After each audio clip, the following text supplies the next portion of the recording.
ನಮಸ್ಕಾರ ಸ್ನೇಹಿತರೆ.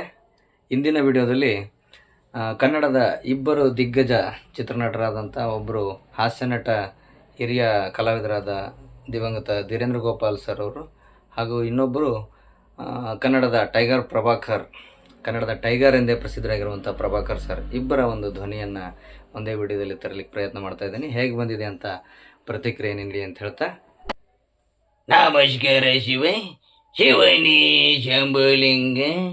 ಎಲ್ಲ ನಮ್ಮ ಕನ್ನಡಿಗರಿಗೆ ಯುಗಾದಿ ಹಬ್ಬದ ಶುಭಾಶಯ ಕಣಪ್ಪ. ಏನಪ್ಪ ಟೈಗರು, ಯಾಕೆಲ್ಲ ಹಿಂಗೆ ನಿಂತ್ಕೊಂಡ್ಬಿಟ್ಟಿದೀಯಾ? ಭಾಳ ಸಂತೋಷದಲ್ಲಿ ಕಾಣಿಸ್ತಾ ಇದೆಯಲ್ಲಪ್ಪ ಟೈಗರು, ಏನು ಸಮಾಚಾರ? ಧೀರಣ್ಣ, ಇವತ್ತು ನನಗೆ ತುಂಬ ಸಂತೋಷ ಆಗ್ತದೆ ಧೀರಣ್ಣ. ಯಾಕೆ ಅಂತ ಹೇಳಿದ್ರೆ, ನಾನು ಸತ್ತು ಇಷ್ಟು ವರ್ಷ ಆದರೂ ನನ್ನ ಹುಟ್ಟುಹಬ್ಬನ ಇವತ್ತು ಕೂಡ ನಮ್ಮ ಕನ್ನಡಿಗರು ಮರ್ತಿಲ್ಲ ಧೀರಣ್ಣ. ಅವರು ಭಾಳ ಸಂಭ್ರಮದಿಂದ ಆಚರಣೆ ಮಾಡ್ತಾ ಇದ್ದಾರೆ ಧೀರಣ್ಣ. ಮತ್ತೆ ಯಾಕಲ್ಲ ಅದಕ್ಕೆ ಎಕ್ಸೈಟ್ ಆಗಿದೆಯಾ? ಅಲ್ಲ ಕಣ್ಲ, ನಮ್ಮ ಕಲಾವಿದರಿಗೆ ಸಾವು ಅನ್ನೋದೇ ಇಲ್ಲ ಕಣ್ಲ. ಅವರು ಯಾವತ್ತೂ ಕೂಡ ನಮ್ಮನ್ನು ಮರೆಯೋದಿಲ್ಲ. ನಾವಿಲ್ಲ ಅಂದರೂ ನಮ್ಮ ಸಿನಿಮಾಗಳನ್ನು ನೋಡಿಕೊಂಡು ಎಂಜಾಯ್ ಮಾಡ್ತಾರೆ ಕಣೋ ಟೈಗರು. ನಮ್ಮನ್ನು ಪ್ರತಿನಿತ್ಯ ನೆನೆಸ್ತಾರೆ, ನಮಗೆ ಆರೈಕೆ ಹಾಕ್ತಾರೆ. ತುಂಬ ಪುಣ್ಯ ಮಾಡಿದ್ದೀವಿ ಕಣ್ಲ ನಾವು ಕನ್ನಡಿಗರು ಆಗಿ.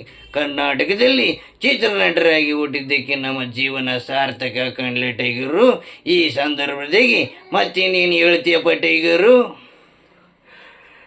ಧೀರಣ್ಣ, ಏನು ಹೇಳೋದು ಅಂತ ಹೇಳಿದ್ರೆ, ಇವತ್ತು ಯುಗಾದಿ ಹಬ್ಬ. ಈ ಸಂದರ್ಭದಲ್ಲಿ ನನ್ನ ಕನ್ನಡಿಗರಿಗೆಲ್ಲ ಯುಗಾದಿ ಶುಭಾಶಯಗಳನ್ನು ಹೇಳಕ್ಕೆ ಇಷ್ಟಪಡ್ತೀನಿ ಧೀರಣ್ಣ. ಎಲ್ಲ ನನ್ನ ಕನ್ನಡಿಗರಿಗೆ ನಿಮ್ಮ ಟೈಗರ್ ಕಡೆಯಿಂದ ಯುಗಾದಿ ಹಬ್ಬದ ಶುಭಾಶಯಗಳು. ಹ್ಯಾಪಿ ಯುಗಾದಿ. ಮತ್ತೇನಪ್ಪ ಟೈಗರ್ ಸಮಾಚಾರ? ಎಲ್ಲ ಕ್ಷೇಮ ಎಲ್ಲ ಸ್ವರ್ಗದಾಗೆ? ಧೀರಣ್ಣ, ನೀವಿದ್ದೀರ ಅಂದಮೇಲೆ ನಾವೆಲ್ಲ ಕ್ಷೇಮವಾಗಿದ್ದೀವಿದೆಯಲ್ಲ ಧೀರಣ್ಣ.